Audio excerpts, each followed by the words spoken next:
Most folks at Ellie's diner didn't notice the man when he walked in. Just after 7 a.m., right on time, like every other day, Walt Briggs opened the squeaky glass door and let the autumn chill follow him inside. The bell above jingled softly, a sound that once meant breakfast and company, now just routine. Walt moved slow, not out of weakness, but with the steadiness of someone who'd earned every creak in his joint. Dressed in a worn flannel shirt and jeans faded from time, he took his usual spot by the window without saying a word. What caught the attention of the younger staff wasn't his entrance. It was the ink barely visible under his rolled sleeve, a faded tattoo just above the wrist. To anyone who'd served it was immediately recognizable, the mark of the 2nd Recon Battalion, United States Marine Corps. But Chad, a server barely out of high school, had no such recognition. He elbowed a friend at the counter and snorted, "Looks like bar fight ink." His buddy laughed too loud, their voices echoing more than they should have. Walt didn't flinch.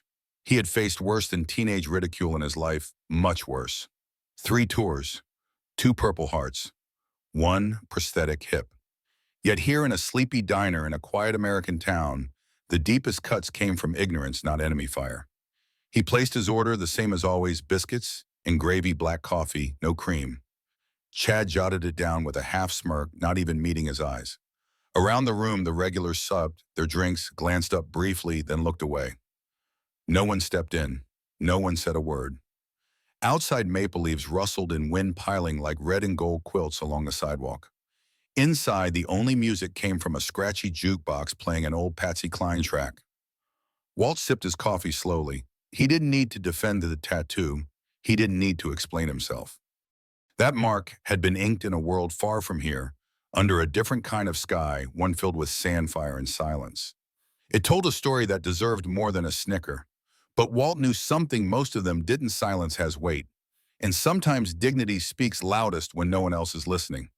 Ethan Campbell had been sitting in the corner booth of Ellie's diner, the same one he visited most mornings before school, quietly sketching lines into his notebook. While the rest of the diner hummed with clinking silverware and idle morning chatter, his attention was fixed on something others had ignored: the faded tattoo on the forearm of an older man sipping black coffee by the window. Walt Briggs, 72 years old, a man of few words and many mornings spent in that same booth, didn't notice Ethan's pencil at first. The tattoo wasn't large or flashy. It was worn like the man himself, faded but unshaken. Most folks either overlooked it or, like the snickering young server, Chad and his friends made careless jokes. But Ethan saw something different. There was precision in that ink, purpose, and a silence around Walt that felt like it carried weight. Later that afternoon, curiosity still nagging at him, Ethan made his way to the Flagstone Public Library. The place was as quiet as his thoughts, filled with the scent of lemon polish and dust from forgotten shelves. Behind the front desk sat Mrs. Albright, a retired high school teacher turned town librarian. She wore her silver hair tied in a loose bun, glasses slipping down her nose as she sorted through a stack of returned books.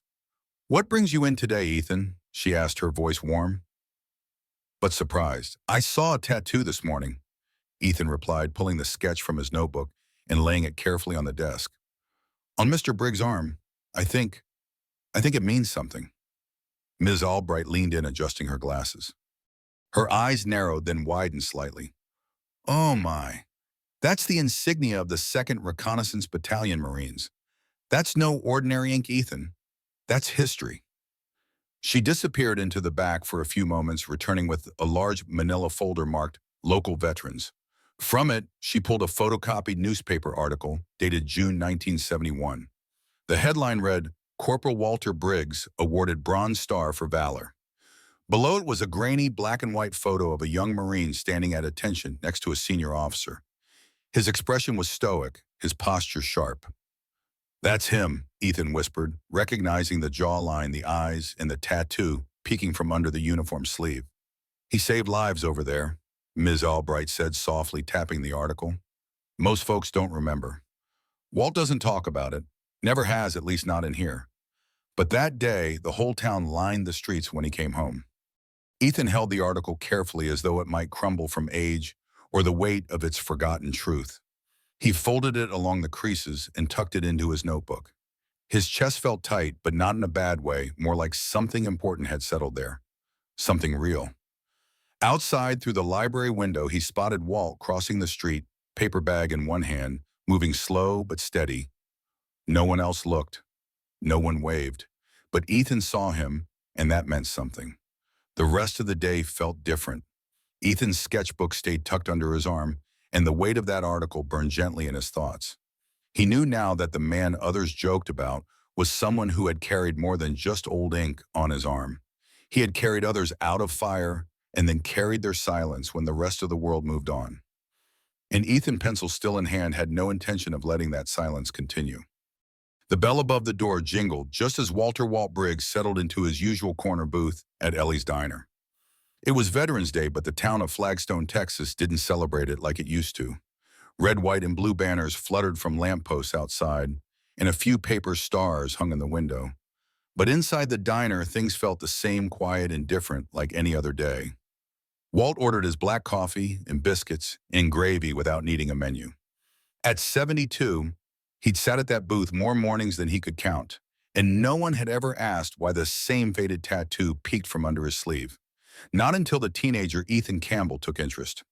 But Chad, the young server behind the counter, hadn't stopped his running commentary since. This morning, he leaned over to his buddies perched on the bar stools and said just loud enough to carry, "I still say it looks like a prison tat." One of the boys laughed into his orange soda. Walt didn't flinch. He sipped his coffee with the same slow patience he carried on patrol decades ago in the jungles of Vietnam. The jukebox hummed an old George Jones tune barely audible over the clink of dishes.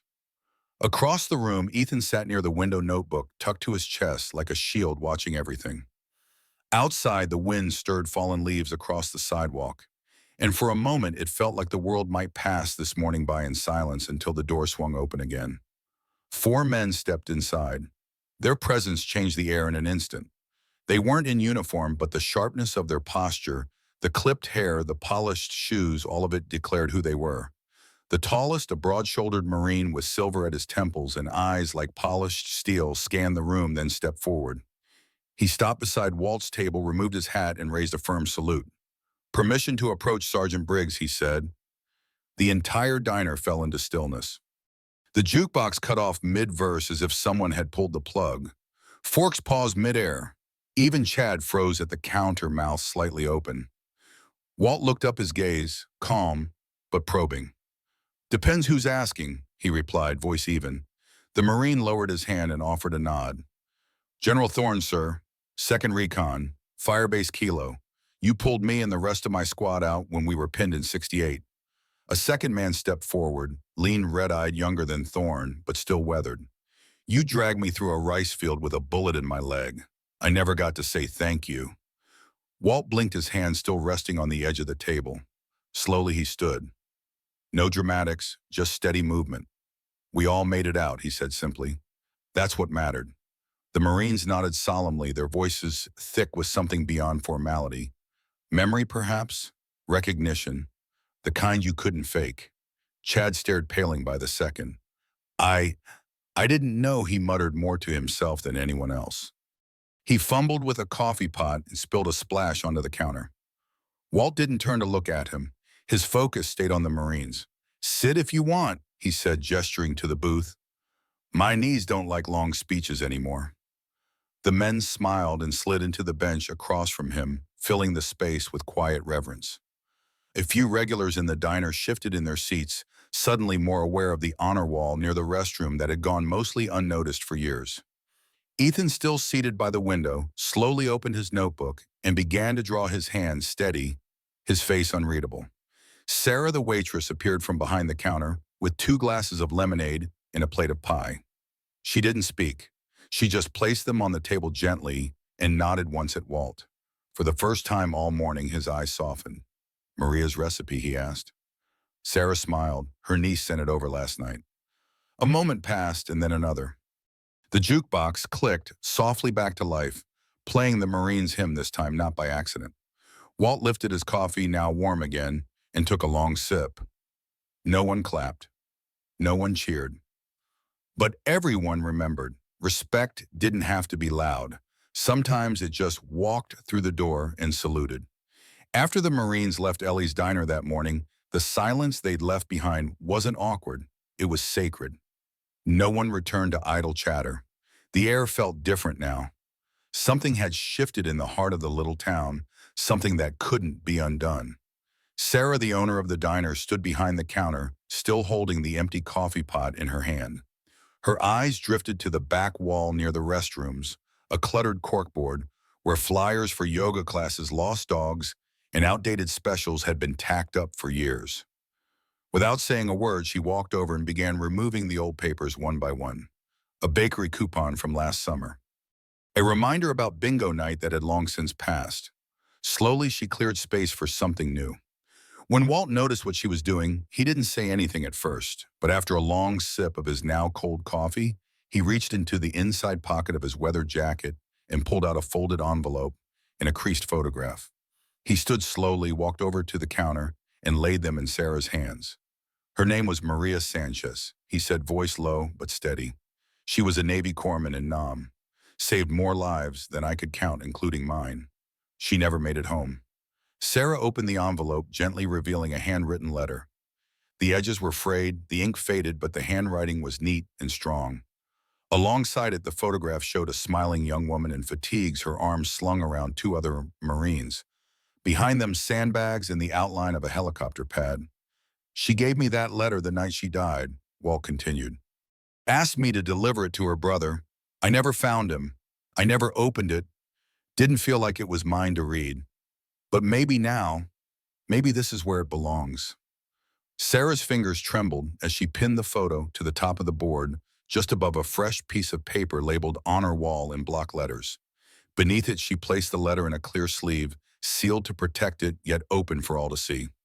Across the diner, Ethan sat watching in silence, his notebook open but untouched.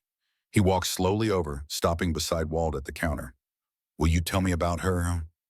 Ethan asked almost in a whisper. Walt nodded and sat back down in his booth, motioning for Ethan to join him. The boy slid into the seat across from him, pencil in hand.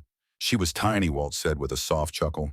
Couldn't have weighed more than 100 pounds soaking wet. But when the bullets started flying, she never flinched. Always ran toward the sound, not away. Had a mouth like a sailor, but a heart big enough to carry us all. He paused, staring out the window at the drifting leaves. She used to sing after firefights. Said it helped the wounded breathe easier. Wrote letters for the guys who couldn't. Always carried extra pencils in her pocket. Ethan nodded, eyes wide. I'll write her story. I want people to know, good Walt said, finally allowing a faint smile. She earned that. Back at the counter, Sarah added another frame this time, a typed placard that read, in honor of Maria Sanchez, U.S. Navy corpsman, 1948-1968. She served with courage, healed with love, and sang when the silence was too heavy. As the lunch crowd trickled in, people paused by the wall. A truck driver took off his cap. A teacher placed her hand over her heart. What began with a faded tattoo had become something greater, a bridge between memory and gratitude. In the days that followed Veterans Day, Ellie's Diner no longer felt like just a breakfast stop on Main Street. Something had shifted not just in the decor, but in the people. The framed photo of Maria Sanchez now hung beneath a folded American flag, with a single white candle flickering gently beside it. Every morning, Sarah lit that candle before the doors opened, and no one questioned why. Customers now paused at the wall, some bowing their heads, others simply standing a little longer than necessary, remembering someone they'd once known, or someone they never got the chance to. Ethan returned a few mornings later, shyly handing Walt Briggs a stapled packet of papers. Inside was a typed story, a tribute to the man with the quiet booth by the window and the tattoo no one had bothered to understand. The pages told of Walt's service, of Maria's courage, and of a forgotten honor that had finally found its voice. Walt didn't say much as he read it, but when he finished, he folded the packet carefully and tucked it behind the same envelope that held Maria's last letter. Chad, the once sarcastic server, no longer joked or rolled his eyes. He now tied his apron neatly and cleared tables with care. One morning, he left a folded napkin on Walt's table with just 7 handwritten words. Thank you for letting me see clearly. Walt didn't reply.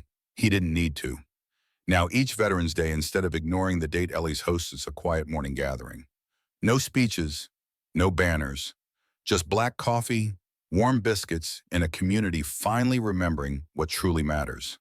Veterans come in early, welcomed with firm handshakes, and seats reserved at the window. And behind the counter, the jukebox plays softly, not just music, but memory.